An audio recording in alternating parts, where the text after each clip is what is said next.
저번에 A는 뭐라 그랬습니까? 기억나십니까? 룻기 할 때 제일 첫 번째 A 부분이 가족. 예, 여기 보면은 엘리멜렉의 가족이 나오죠. 제일 처음에 가족 나오고 여기는 세 가족이 나오죠. 그 룻기가 옛 가족에서 새 가족으로 바뀌는 이야기를 하고 있다는 거죠.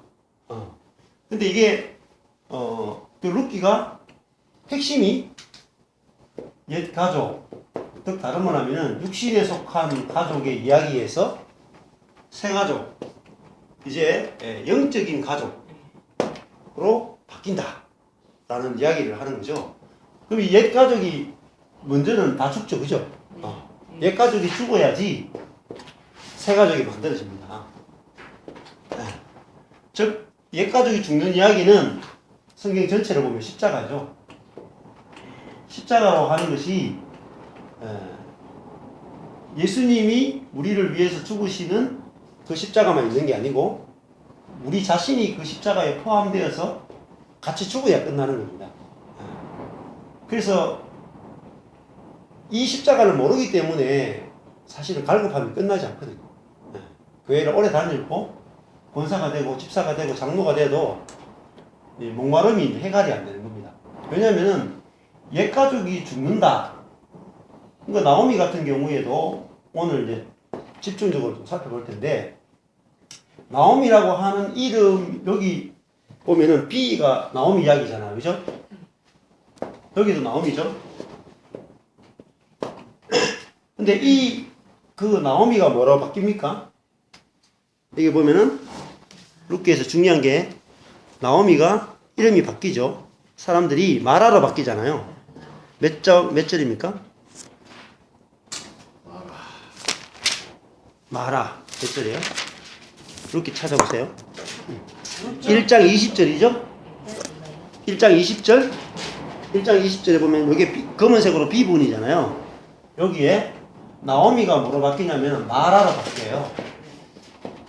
이게 굉장히 중요한 겁니다. 그리고 다시 마라가 뭐로 바뀌어요? 뒤에 가면은 여기 뒤에 룻기 뒷부분에 가면 이 마라가 뒤에 가면은 사람들이 4장 14절부터 쭉 가면은 이 나오미가 이제 그 찬송을 여인들이 나오미에게 이르되 찬송할지로다 이렇게 나가잖아요. 그러면서 나오미가 이제 모든 사람들에게 이제 영광을 얻죠. 그래서 나오미가 정말 기쁨으로 바뀌는 거죠. 기쁨. 그래서 이게 어떻게 보면은 나오미 이야기가 아니고 이 룻기는 그 룻의 이야기지만은 어떻게 보면 중심적인 인물이 또 나오미예요.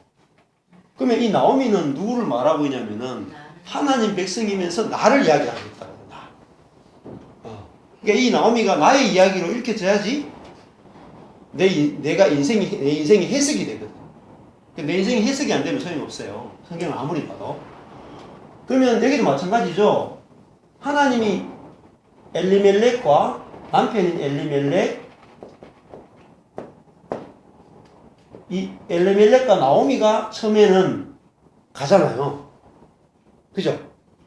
아들을 데려가는 게 아니고 두 사람이 갔거든. 그죠? 두 사람이 가서 흉년이 됐는데, 우리 두 사람이 모압 지역에 가면 양식이 있으니까, 거기 가면은 흉년을 이길 수 있을 거야 해서 자기들의 지혜를 가지고 갔단 말이죠. 그런데, 남편이 또 죽어요. 그러니까 가서 또 뭐 하냐면 아들들을 결혼시켜가지고 며느리를 또 얻는다고요. 끊임없이 나오미는, 자기 생각대로 인생을 살아가요. 그래서 나오미가 하나님 백성이지만은 나오미가 뭐냐면은 자기 힘과 자기 지혜로 살아가는 그런 하나님의 백성의 모습을 보여준다고. 하나님을 전혀 신뢰하지 않는 하나님의 백성의 모습. 자기를 신뢰하고 살아가는 나오미의 모습을 보여준다고. 그래서 하나님께서 이 나오미를 깨뜨리시는 거죠. 그래서 이 중요한 게 보시면은 1장 13절에 보시면 이렇게 나와요. 내 딸들아 그렇지 아니하니라. 자, 누가 치셨어요? 여호와의 손이 나를 치셨죠. 여호와의 손이 나를 치셨다 이렇게 말하고, 그 다음에 1장 20절에 가면은 전능자가 나를 심히 괴롭게 하셨다 이렇게 나오잖아요. 21절에 가면 여호와께서 나로 비어 돌아오게 하셨다. 1장 21절에 여호와께서 나로 비어 1장 21절. 예.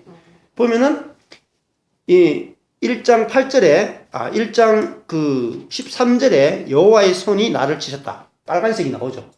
예. 그리고 1장 20절에 전능자가 나를 심히 괴롭게 하셨다. 1장 20절에 여호와께서 나로 비어 돌아오게 하셨다. 그러니까 이 나오미를 누가 지금 애떨이냐면은 여호와께서 하신다는 거죠. 여호와. 이게 사랑이거든요. 죽이는 사람이야. 이게 사랑으로 안 보인단 말이죠. 그러니까 이게 사랑으로 안 보이기 때문에 우리가 뭐냐면 계속 기가라는 거죠. 저도 그랬었고. 근데 이런 하나님이 나오미를 뭐로 만드냐면은 자기가 말하라고 하는 쓰다라고 하는, 그죠? 쓴 사람이죠. 나는 쓴 사람입니다 라고 하는 고백이 나오게 한다고. 이 쓰다라는 게 굉장히 중요한 말이에요. 그래서 처음에 다른 말로 쓰다는 말의 반대말은 뭐겠어요? 달죠. 자기는 자기가 단 사람인 줄 알았거든요. 즉 다른 말로 하면은 달다는 말은 자기 속에서 생수가 나오는 사람인 줄 알았거든요.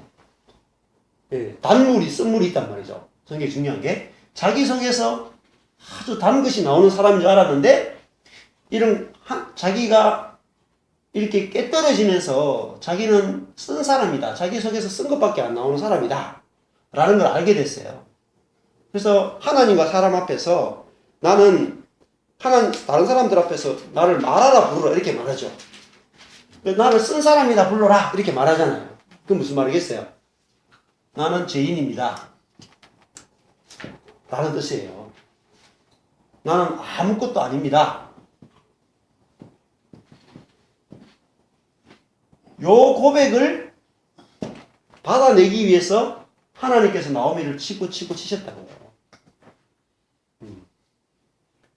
그 하나님의 백성이잖아요. 그러면은 하나님의 백성이면 당연히 축복을 해야 되는데 하나님께서 축복하지 않고 오히려 전능자가 괴롭게 하셨죠. 남편 생각해보세요. 남편 죽였다니까요. 아들 둘 죽였다니까요. 이런데 하나님 믿을 사람 누가 있어요? 안 그래? 남편 죽이고 아들 둘 죽였는데. 근데 이것이 하나님의 사랑이란 말이죠. 왜냐하면은 여기서는 안 보인단 말이죠. 우리 인생의 이 시점에서는 하나님이 없어요, 사실. 하나님 몰라요. 왜냐면은 이 나오미는 지금 하나님 그러면은 나의 육신을 잘 되게 해주는 하나님으로 하나님 알고 있다는 거예요. 하나님 모르는 거예요. 전혀 모르는 거예요. 하나님 백성이지만 베들레헴 사람이죠. 네. 그렇지만 하나님 전혀 몰라요. 지금 이 상태가. 언제 아느냐? 새로운 가족. 그죠? 네. 육신적인 가족을 다 끝내버리고 이제는 새 가족이 나오잖아요. 룻, 자기 며느리, 그리고 보아스를 만나게 해서 누굴 낳습니까? 오벳을 낳죠. 그러면은 오벳은 누구 아들입니까? 맞춰보세요. 오벳이 누구 아들이에요? 보아스. 나오미의 아들입니다. 나오미네. 둘 다 맞아요. 둘 다. 아시고 여기서 하시는 거예요? 제가 있어서. 아니요. 둘 다 맞아요. 둘 다 맞아요. 왜냐면은 보아스는 자기 아들 낳지 않았거든. 누구의 아들 낳아주러 왔어요? 나오미의 아들 낳아주기 위해서 룻과 동침을 한 거예요. 그래서 나오미는 손 하나 까딱 안 되고 아들 낳았죠? 은혜의 세계라는 거예요. 은혜의 세계. 이게 진짜 하나님을 아는 세계라는 거예요. 이때 하나님 몰라요 지금. 육신적인 부분을 채워주고 육신적인 가족을 축복해주고 육신적인 세계에서 하나님을 지금 만나기 때문에 모른다고요. 근데 여기 와서 말도 안 되는 이방 며느리 하나 얻어가지고 갈 때는 풍족하게 갔더니 올 때는 비어서 돌아왔죠. 물질적으로도 완전히 다 잃어버렸죠. 물질적으로 다 잃어버리고 가족 다 잃어버리고 이방 여인, 죄인 중에 죄인, 정말 가난한 아무것도 없는 이방 여인 하나 데려왔는데 이 여인을 통해서 하나님께서 계획이 있었다고요. 뭐냐면은 영적인 가족, 그죠? 새 아들, 말론과 기론이 자기 아들이 아니라 영적인 아들 오벳을 낳는. 그 나오미가 이제 뭘 낳냐면은 오벳을 낳아서 누가 나와요? 다윗이 나오죠. 다윗을 낳는 사람이 됐다고요. 나오미가. 그러면 다윗을 낳았다는 말은 다윗 밑으로 쭉 가면 누가 나옵니까? 예수가 나오죠. 영적인 의미가 뭡니까? 나오미가 이제 누구를 낳아요? 예수를 낳는 사람으로 바뀌었다고요. 여기서는 나오미가 기껏 낳아봤자 누구 낳아요? 말론, 기련밖에 못 낳아요. 그러니까 말론과 기련이 무슨 뜻인지 아세요? 말론과 기련이 이게 둘 다 굉장히 뜻이 안 좋아요. 말론이 병약한 일이고요. 기련이 낭비거든요. 이게 병약한 아들밖에 못 낳고요. 이게 낭비예요, 낭비. 인생 낭비라고요. 네? 육신적인 아들이 잘 되고 못 되고 이게 인생에서 아무런 의미가 없나요? 병약한 아들이고 이 죄인이죠. 네? 낭비. 해봤자 아무런 남는 것이 없는 낭비하는 이런 인생이다. 이 남편 살아있고 아들 잘 돼도 이게 뭐예요? 낭비라는 거예요, 낭비. 육신에 속한 것이라고요. 아무런 의미 없는 거라고. 그래서 하나님께서 우리 인생이 이렇게 낭비하고 있을 때 이걸 끝내신다고요. 헛것이라고요, 헛것. 저도 그렇잖아요. 목회해가지고 10년 동안 했는 거. 네? 10년 동안 했는데 하나님께서 딱 비게 하셨죠? 왜냐면 왜 비게 했느냐? 왜 비어 돌아오겠느냐? 그거 낭비라고, 낭비. 그거 진짜 목회 아니다. 진짜 목회 아니다. 왜 진짜 목회가 아니냐면은 나옴이라고 하는 이런 경건하지 못한 여인, 그죠? 여기 지금 룻기는 이 나오미가 경건한 여인이라고 나오는 게 아니에요. 죄인이에요, 죄인. 예루살렘, 베들레헴 땅에 있지 않고 기근이 오니까 모압으로 도망간 믿음 10불도 없는 믿음이라고는 눈통 방구도 없는 하나님 백성이라고요. 그죠? 경건하지 못한 여인이라고요. 근데 약속의 땅에 있는 그 흉년이 와도 약속의 땅에 남아있는 많은 백성들이 있었죠. 그들을 통해서 일하지 않고 오히려 흉년이 왔다고 해서 모압으로 도망가버린 이 여인을 통해서 하나님께서는 다윗을 낳게 하고 다윗을 통해서 예수가 오게 했다는 거죠. 그러니까 이 룻기가 뭘 담고 있냐면은 은혜를 담고 있단 말이죠. 은혜를. 그럼 우리가 왜 기갈하느냐면은 이런 하나님을 내가 만나지 못하면 기갈하라는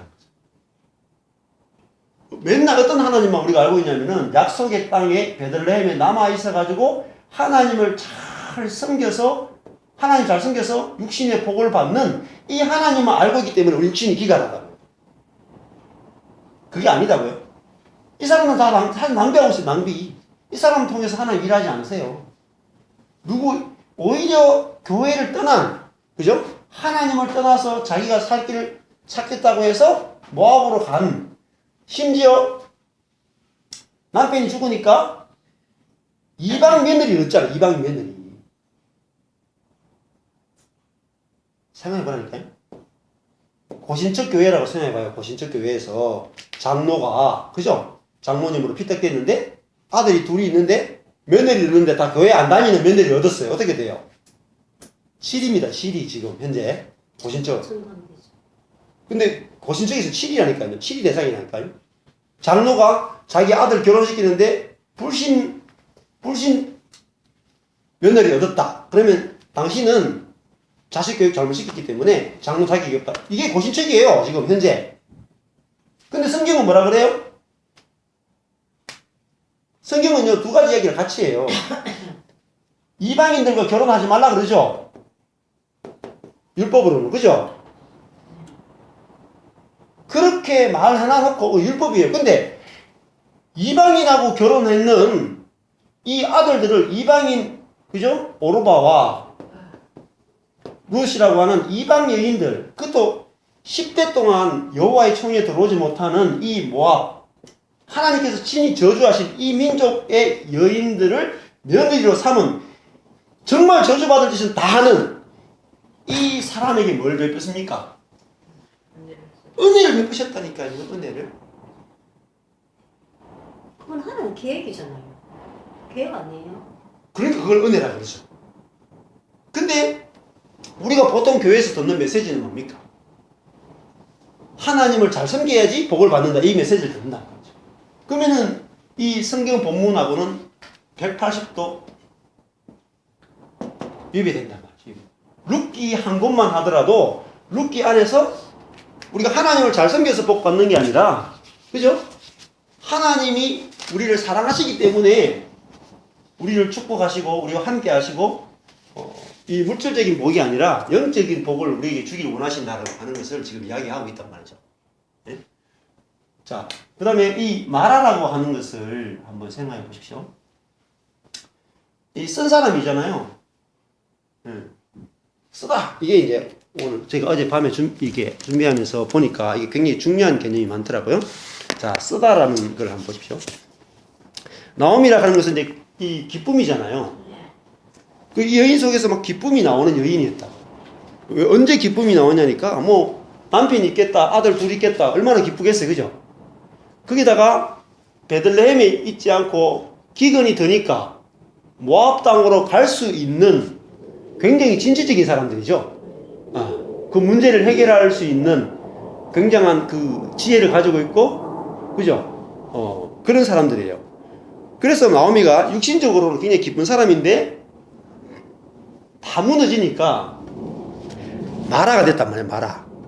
이게 출애굽기 한번 찾아보십시오. 15장 23절에 마라 사건이 있거든요.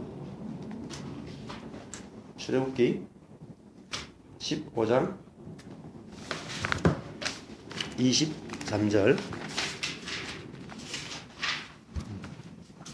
출애굽기 15장 23절. 162페이지 찾아보시면 됩니다. 자, 여기 보면은 출애굽기 15장 23절에 마라에 이르렀어요. 이게 22절부터 보면은 모세가 이제 홍해에서 나왔습니다. 홍해를 건너자마자 이스라엘을 인도해서 그들이 나와서 술 광야에 들어가는데 거기서 사흘길을 행했어요. 이 사흘길도 영적인 의미는 이게 죽음을 말하죠. 예수님이 죽고 부활하는데 사흘이 걸렸잖아요.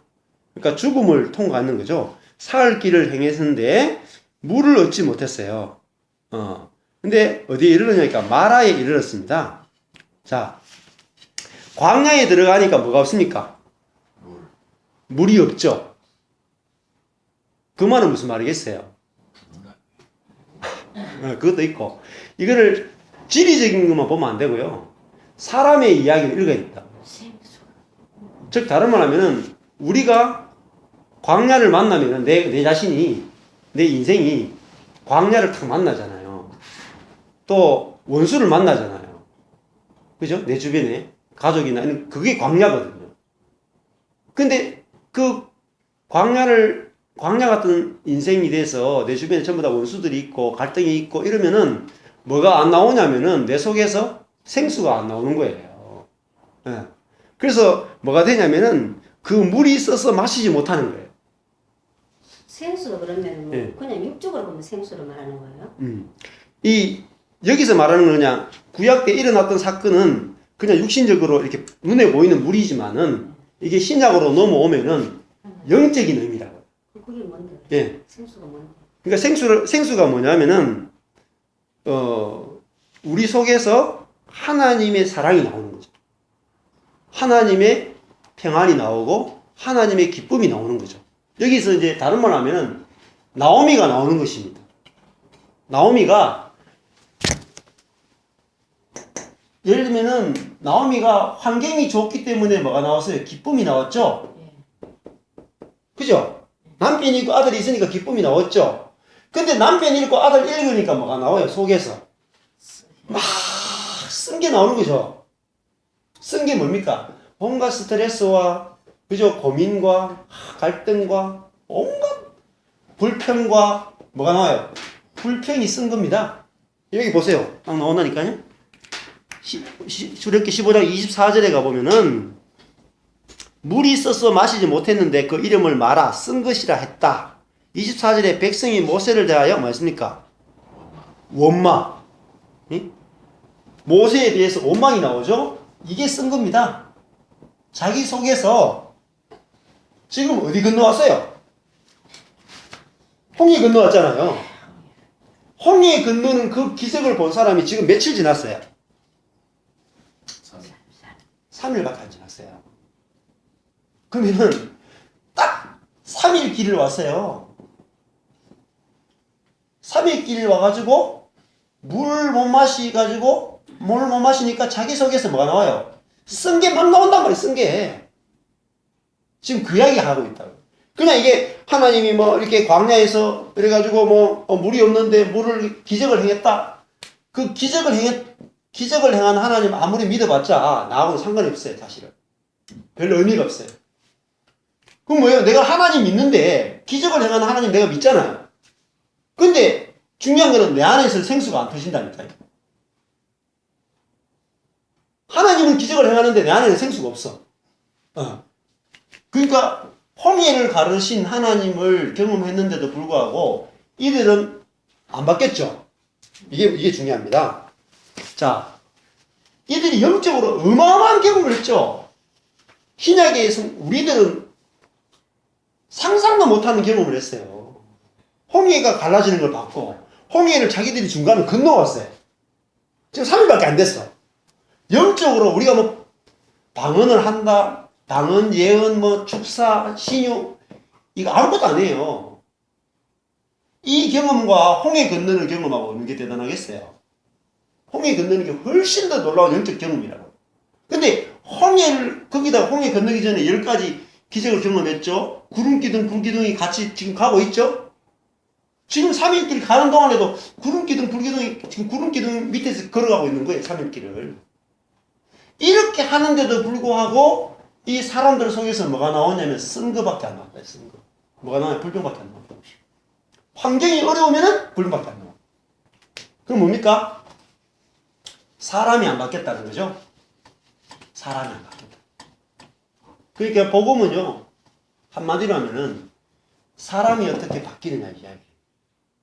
사람이 어떻게 바뀌느냐. 그러면은 오늘 저녁에도 할 건데 창세기에서 제일 첫 번째 단어가 제일 1장 1절이 바라가 나오거든요. 바라가 창조하다는 뜻이잖아요. 근데 이 창조가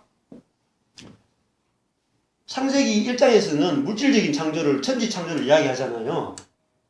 그런데 이 창조가 천지 창조만 이야기하는 게 아니에요, 사실은. 더 중요한 창조가 있다고요.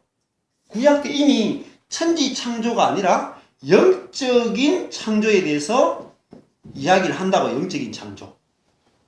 무슨 창조냐면은, 물질적인 사람을, 육적인 사람 여기죠. 육적인 사람을 창조하는 이야기가 아니라, 영적으로 사람을 새롭게 창조하는 이야기를 이미 하고 있다.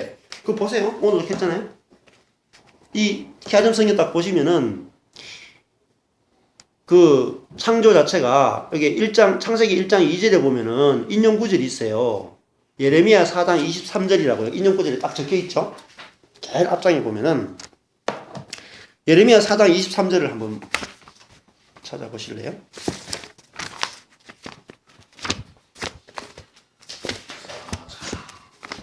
예레미야 몇 장 보세요? 4장 23절이죠?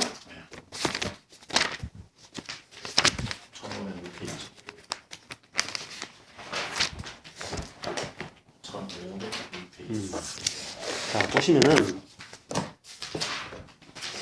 천지창조 했던 이야기 1장 1절하고 1장 2절 창세기 이거를 물질적인 창조만 이야기하고 있는 게 아니라 영적인 창조를 지금 이야기하고 있다는 게 이미 예레미야 4장 23절을 한번 보십시오. 읽어보실래요?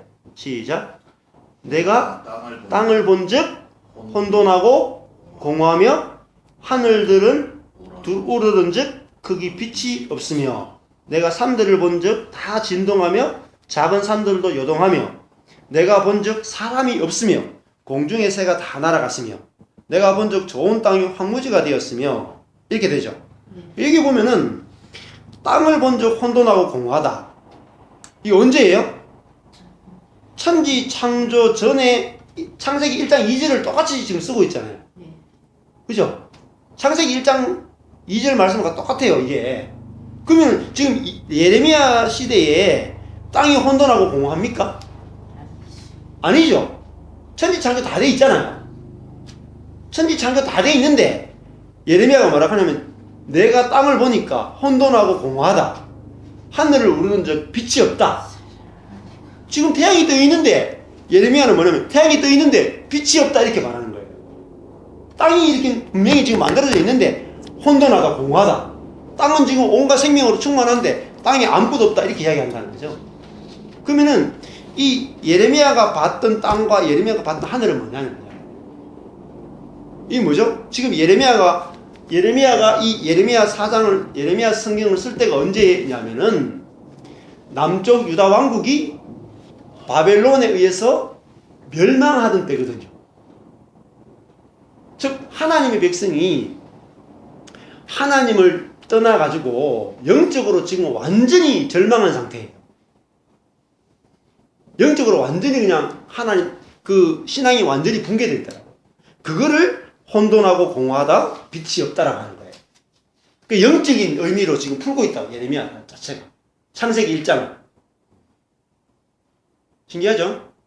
이미 구약 때 예레미야가 창세기 1장을 영적인 의미로 해석해서 우리에게 던져주고 있다고. 그건 하는 사람 많던데요. 예.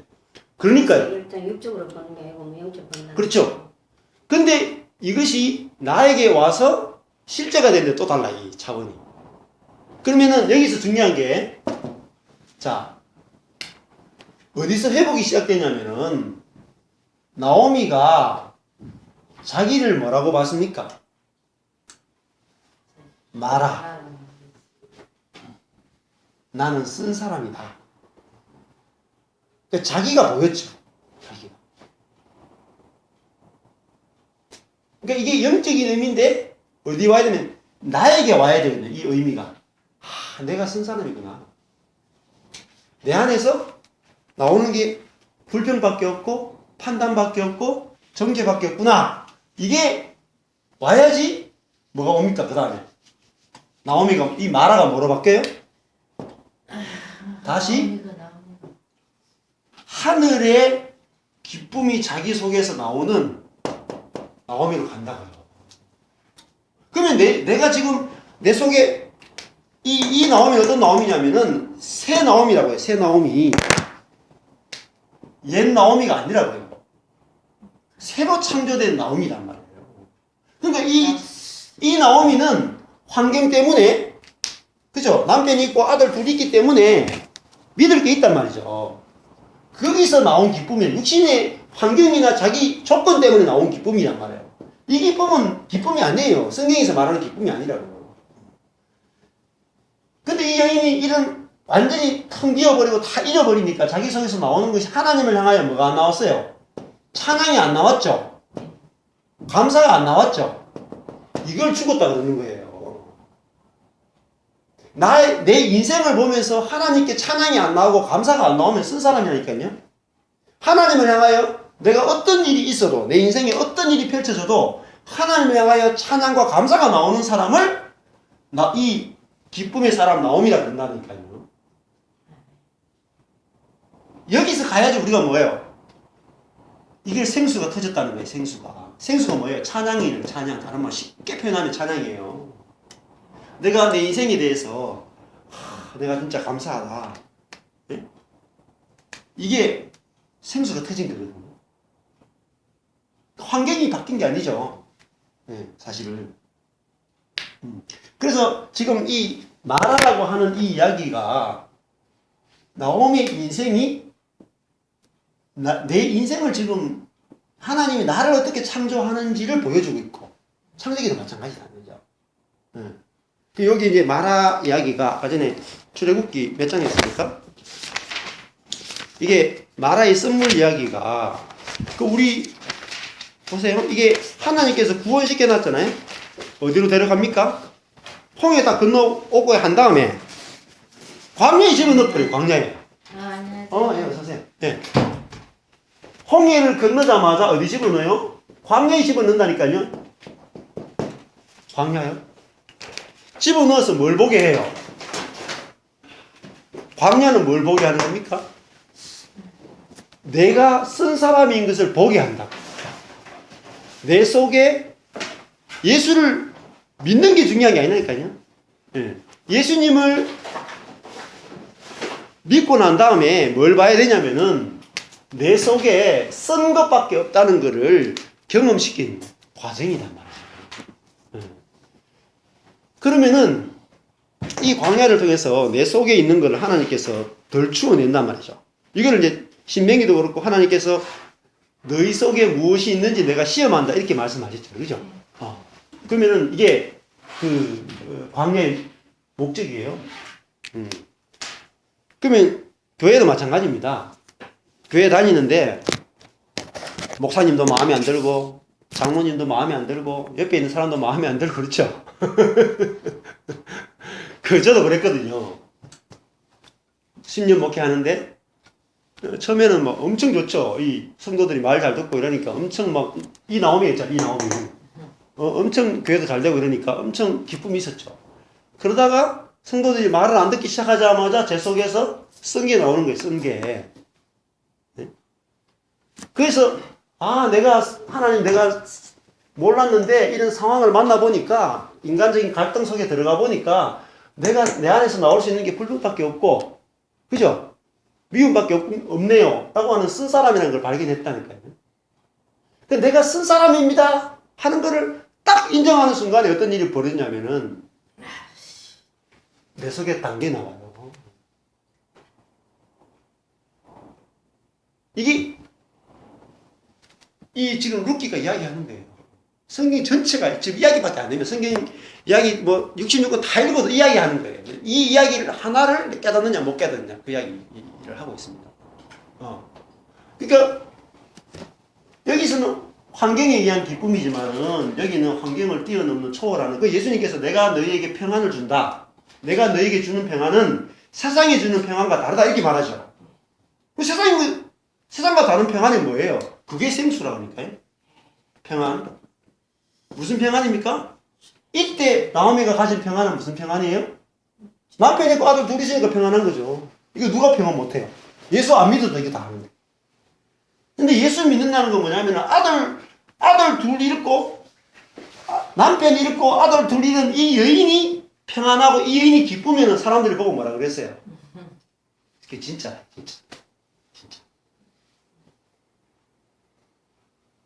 네? 저도 지금 목회가 더 좋다니까요. 옛날에 잘 나갈 때보다. 네?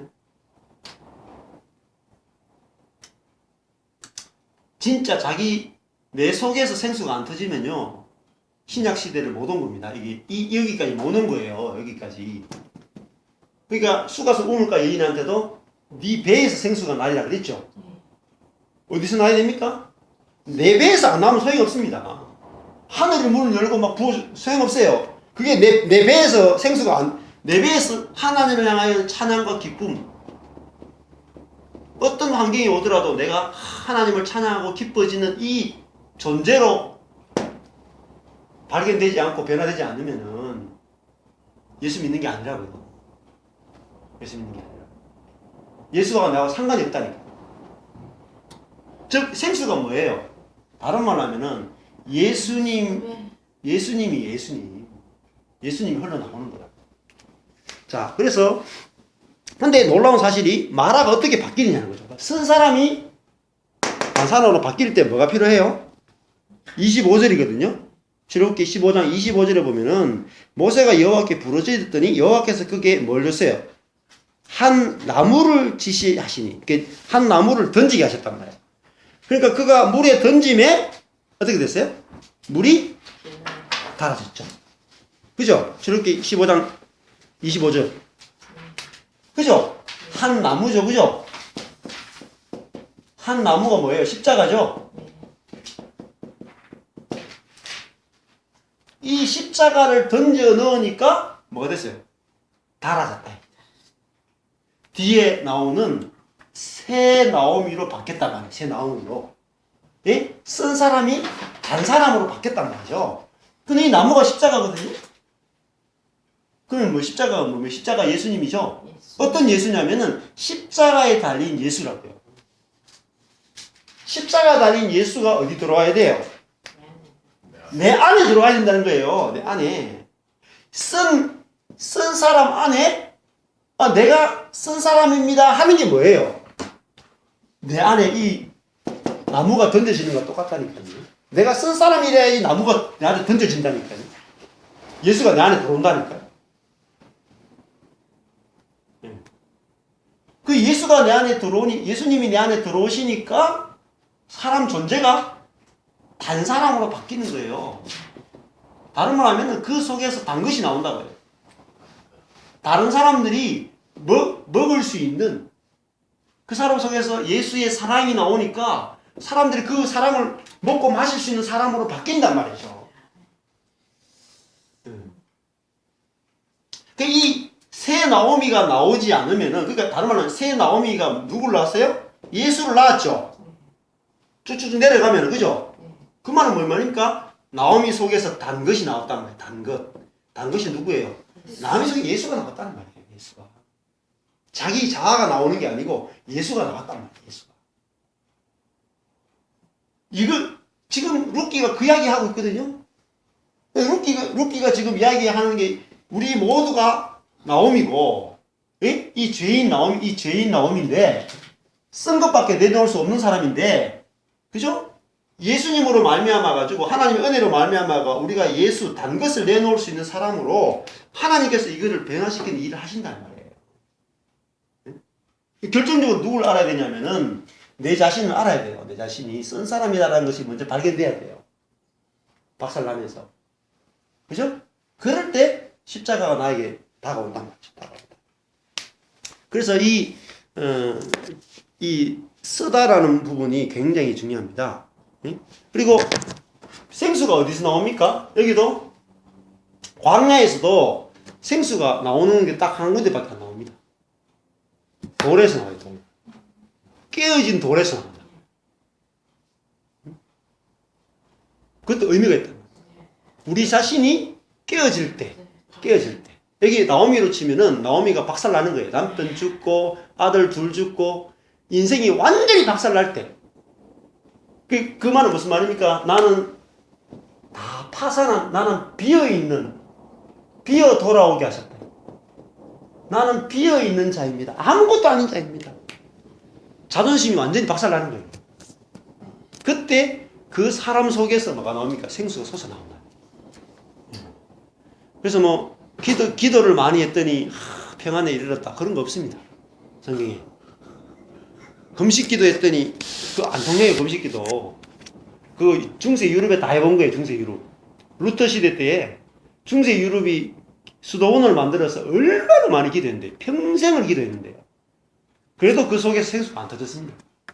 근데 이 여인이 뭐 보세요. 나오미가 뭐 기도 많이 했습니까? 네? 경건합니까? 아니죠. 하나님의 은혜로 완전히 거들난 다음에 거들나면 어떻습니까?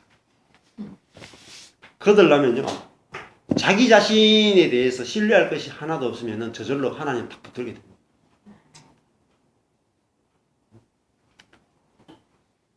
그죠? 저도 뭐 지금 목회를 열심히 안 하는 이유가 뭔지 아십니까? 10년 넘게 열심히 해봤잖아요. 열심히 했는데 된 듯 하다가 안 되더라고요. 그러니까 내 힘으로는 목회를 할 수 없다는 그 고백을 하나 받아내시는 거예요. 네 힘으로 설교도 할 수 없고, 네 힘으로 목회할 수도 없고, 네 힘으로 성도들을 제자 훈련 못 시킨다. 제가 제자 훈련만 십몇 년 했잖아요. 결론이 뭐냐? 나는 제자 훈련 시킬 수 있는 사람이 아니다. 그죠? 쓴 사람이다. 빈 사람이다. 내가 할 수 있는 게 아니다. 하나님의 은혜 외에는 절대 불가능하다. 교회는. 그거를 딱 경험한 거예요. 그러니까 지금도 성도들이 뭐 이렇게 막 요동하고 뭐 그래도 하나님께 맡겨놓습니다. 근데 결국 그러니까 뭐 오래 기다리게 되죠. 저절로 오래 기다리는 거예요. 요동하지 않는 거예요. 그러니까 제 속에서 뭐예요? 제가 아무것도 쓴 사람이다. 내가 텅 빈 사람이다. 그러니까 창세기 1장 2절이거든요. 혼돈하고 공허하다. 공허하다는 말이 내 아무것도 없다는 거거든요. 내가 아무것도 없으니까 하나님의 은혜를 받아낼 수 있는 사람이 된다. 네. 자, 이게 비었다는 말이 굉장히 중요하고, 그 다음에 쓴 사람이다. 마라로 바뀐 게 굉장히 중요합니다. 나오미에서 기쁨의 사람에서 단 사람에서 쓴 사람으로 바뀌는 과정이 있어요. 반드시. 자, 그 다음에 이게 어디로 가야 되냐면요. 민수기 5장으로 한번 가보십시오. 이 쓰다라고 하는 이 말이 성경에서 굉장히 중요한 코드를 가지고 있어요. 민수기 5장 18절부터 한번 볼게요. 5장에 가면 아주 재밌는 사건이 있습니다. 여자분들은 좀 불쾌할 수 있는데 너무너무 재밌는 사건이 있어요. 민수기에 가면은. 자, 제가 간단히 설명드리면은 민수기 5장 15절부터 31절, 민수기 5장 15절에서 31절까지 내용이 어떤 내용이냐면은 남편과 아내가 있죠. 그죠? 민수기 5장에 남편과 아내가 있는데 아내가 바람난 것 같아. 그죠? 근데 심정은 있는데 물정이 없어. 네, 그런 게 있죠. 아내도 남편 보면 저거 심정으로 보면 저게 바람 피우고 있는 것 같은데 물정이 없어. 그러면 어떻게 합니까? 남편이 아내를 데리고 제사장 앞에 가죠. 가서 뭐 합니까? 여기 보시면은, 자, 여기서 그 여인이 내 아내가 간음했는지 안 했는지를 가려내는 그 방법이 민수기 5장 15절에서 31절까지 나와요. 민수기 5장에서. 자, 보시면은 15절에 보리 그 아내를 데리고 제사장에게로 가서 그를 위하여 보리가루 에바 10분의 1을 예물로 드린다. 이렇게 나오죠. 자, 이게 무슨 뜻이냐면은 보리가루 에바 10분의 1은요 한 오멜을 말합니다. 에바 10분의 1은 한 오멜이에요. 한 오멜이라는 건 뭐냐면 한 단이라는 거예요. 이렇게 그 보리 한 단을 한 오멜이라는 거예요. 그 한 단은 뭘 의미하냐면 하루 식량이에요. 이 10분의 1이 하루 식량이거든요. 하루치예요. 그러니까 만나를 거둘 때 얼마나 거두냐면은 한 오멜씩 거둬요. 만나를 거둘 때. 그 즉 다른 말 하면은 이 하나님께 10분의 1을 드린다. 이 11조도 상징하는데 11조를 상징하고 또 11조는 또 예수를 상징해요. 예수를 드리는 것도 상징합니다. 이거 설명하려고 하면 너무 많으니까 설명 다 못 드리고 이 한 오멜이니까 10분의 1이니까 뭘 드리냐면 내 인생이 하나님 앞에 하루에 불과하다는 그 마음을 가지고 하는 거예요. 나는 하루 사는 인생이 불과합니다. 라는 그 마음을 갖고 나가는 걸 지금 이야기하고. 그 다음에 보리가루는 뭐냐면은 보리가 아까 전에 이제 간사님하고도 그런 이야기 했는데 보리는 겨울에 자라가지고 1월에 되면은 초실절에 보리 첫 단을 드린단 말이죠. 근데 보리가 그냥 드리는 게 아니라 통보리를 드리는 게 아니라 가루를 드립니다. 가루. 이 재밌어요. 자, 가루를 하루치를 딱 해가지고 어떻게 되냐면 하나님께 드릴 때 요제로 드리거든요. 여기 보시면은 요제가 어디냐면은 그 단어가 레이기. 여기도 나옵니다. 여기가 흔들어 드는 거 25절. 제사장이 먼저 그 여인의 손에서 의심의 소재물 이게 보리가루 그죠? 한 오멜이죠, 그죠? 예. 에바 10분의 1을 취하여 그 소재물 여호와 앞에서 뭡니까? 어떻게 해요? 흔들죠. 흔들. 예. 여기 보리가루를 이렇게 들어가지고 막 흔들면 어떻게 되겠어요? 예? 막 이렇게 보리가루가 막 이렇게 피어오르면서 날고 막 이렇게 하겠죠. 제가 이거 요제에 대해서 여러 가지 막 고민을 하다가 이게 무슨 뜻인가 이 신학자들이나 모든 사람들이 굉장히 헷갈리는데 제가 이거 어제 준비하다가 좀 이 보리가루를 막 흔들면 어떻게 했어요? 보리가루가 막 날겠죠. 이게 뭘 의미하냐면은 이게 죄와 같아, 죄. 하나님 앞에서 내가 이런 죄와 같은 존재입니다. 나는 먼지와 같은 존재입니다. 그러니까 우리가 뭐 처음에 창조될 때 뭐로 만들어졌어요? 먼지로 만들어졌잖아요. 재료가. 예. 아파르라고 하는 먼지를 가지고 우리를 인간을 만들었잖아요.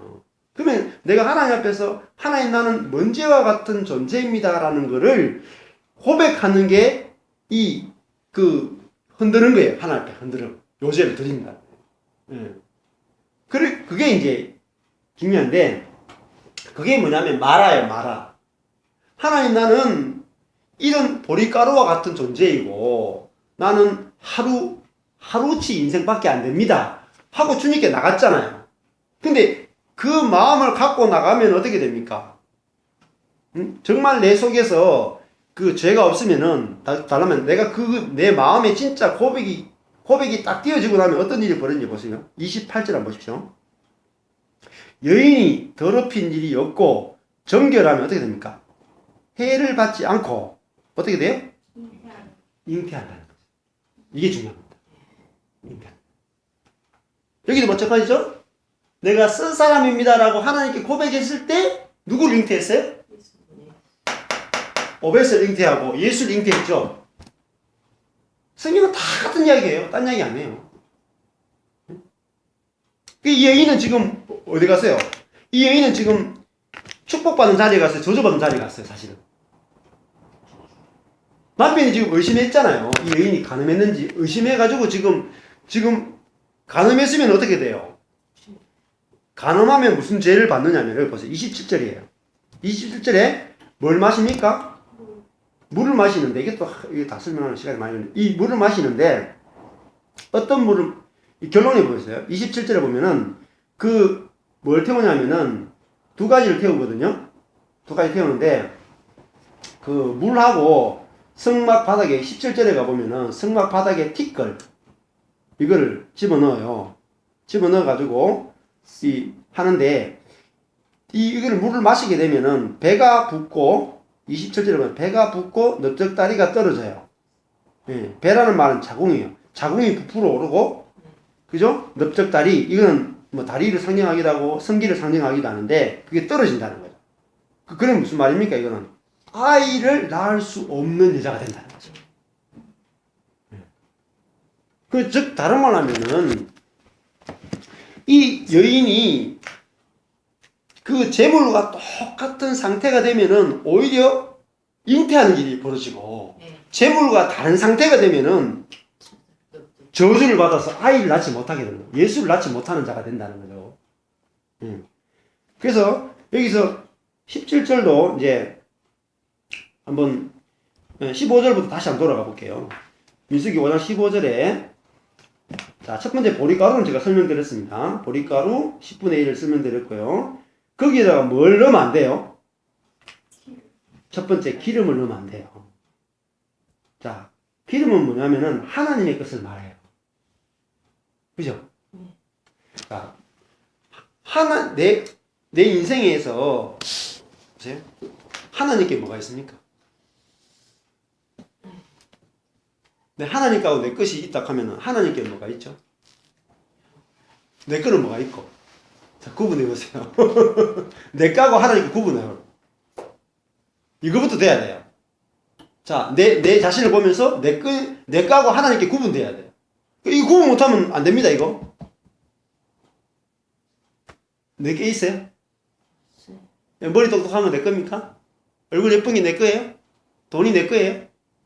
은사가 내 거예요? 지혜가 내 거예요? 내 거 없죠? 기름을 넣지 말라는 것은 무슨 말이냐면은 하나님의 것을 자기 것으로 해서 거기 각색하지 말라는 거예요. 그러니까 바울이 고린도서 가면 이렇게 말해요. 우리가 가진 것 중에 받지 아니한 게 뭐냐? 다 공짜로 받아놓고 왜 자랑하고? 네 성경을 많이 아느냐? 네가 공부만 해서 성경 많이 알아? 그 성경을 많이 알 수 있도록 지혜 준 자가 누군데? 낸데.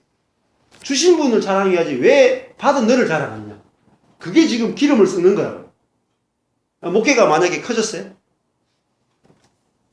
내가 키운 겁니까? 그게 기름을 쓰는 거라고요. 하나님이 주신 것을 내 거라고 치는 게 만약 기름을 쓰는 거야. 그러면 어떻게 돼요? 안 되는 거죠. 제사가 안 되는 거죠.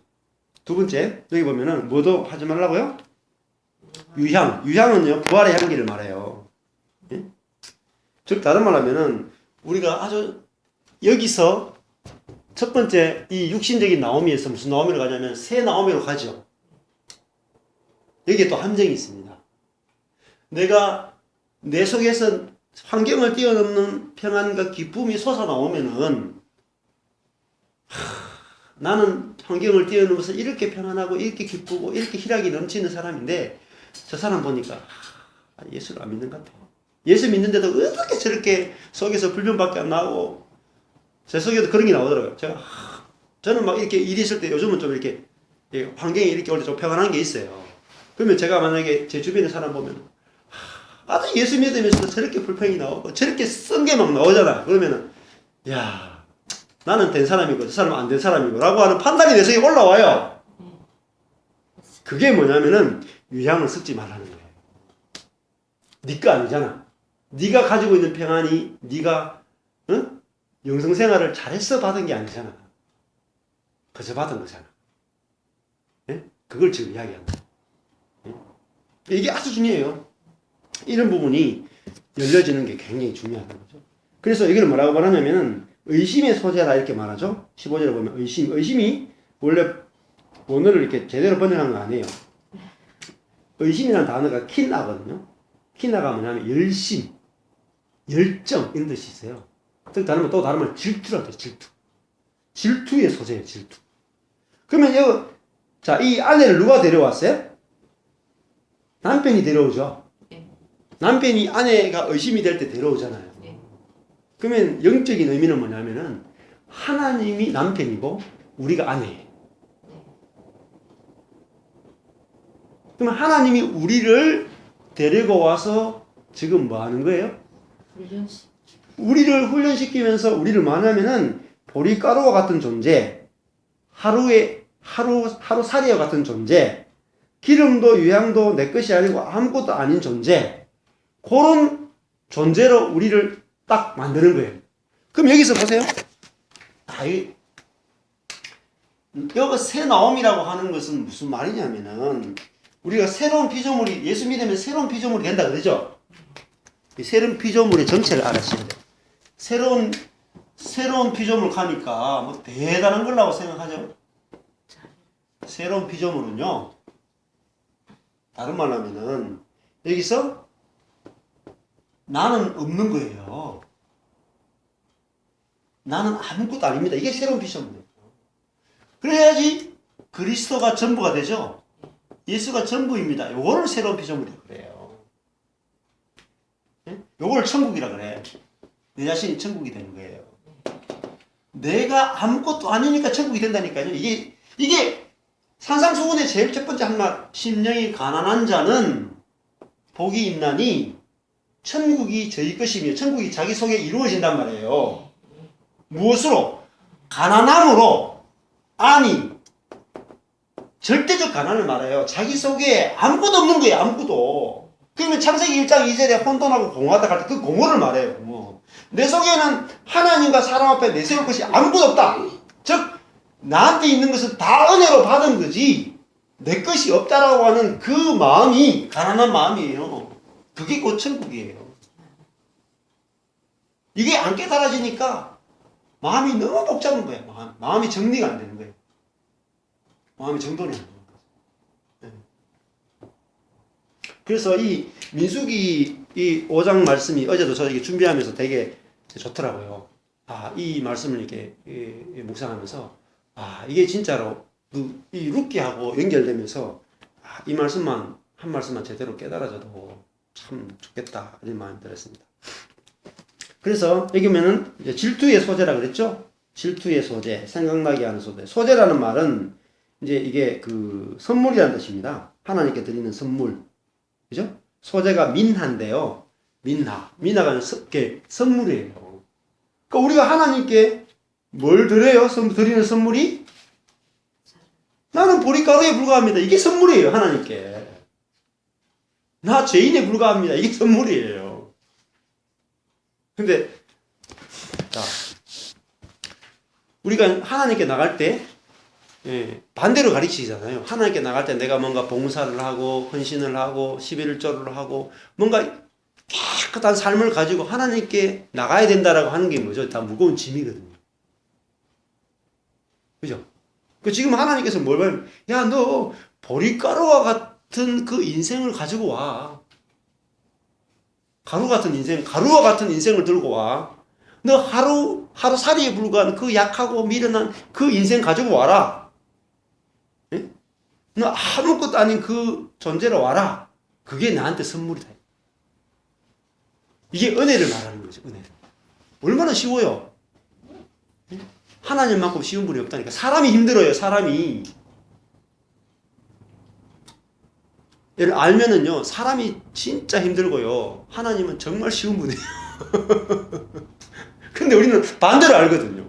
사람들하고 노는 거는 굉장히 좋아해. 근데 하나님 만나는 건 굉장히 힘들어해. 거꾸로 됩니다, 거꾸로. 거꾸로예요. 왜? 하나님에 대해서 잘못 배웠기 때문에, 거꾸로 배웠기 때문에 힘든 거예요. 아니에요. 하나님만큼 쉬운 분이 없어요. 그래서 여기도 17절에 보시면은 토기에 담아오라고 그랬죠? 토기도 흙그릇이죠. 우리 자신을 보는 거예요. 내가 흙그릇에 불과한 인생으로 나오기를 주님 원하신다는 거죠. 그러면 거기에다가 거룩한 물을 담는 거죠. 거룩한 물은 물두멍을 말해요. 물두멍. 성전에 있는 물두멍이죠. 그 물두멍의 물로 우리를 씻는 거죠. 그 물두멍의 물은 결국 말씀인데 말씀으로 우리를 씻는 걸 말하고요. 그래서 우리가 계속 그냥 우리가 해야 되는 일은 말씀을 담기만 하면 돼요. 우리가. 예? 토기에 거룩한 물을 담는다는 것은 내가 내 자신을 깨끗하게 고치는 게 아니에요. 토기면 되는 거예요. 토기. 있는 그대로. 내 죄인의 모습 그대로. 뭐만 담아놓으면 돼요? 하나님의 은혜의 말씀만 담으면 되는 거예요. 말씀만. 거기다가 뭘 담습니까? 그 다음에는 성막 바닥에 티끌을 취하여 물에 넣는 거예요. 티끌이 뭐예요? 성막 바닥에 티끌이 누구? 우리 티끌과 같은 내가 하나님께 드려지는 걸 제가 말합니다. 근데 한국 교회도 그렇고 세계 교회도 그렇고 오해하는 게 뭐냐면은 내가 사회적으로 돈을 많이 벌고 유명해지고 그런 사람에 대해서 하나님께 영광 돌려라 이렇게 말하잖아요. 그거 다 속이는 거예요. 지금 뭐냐면 티끌로 나오라 그러잖아요. 토기로 나오라 그러잖아요. 티끌이면 되고 토기면 된다 그러는데 그게 하나님 받으시는 뭐죠? 선물, 소재라는 거예요. 선물. 그런 인생을 찾으신단 말이죠.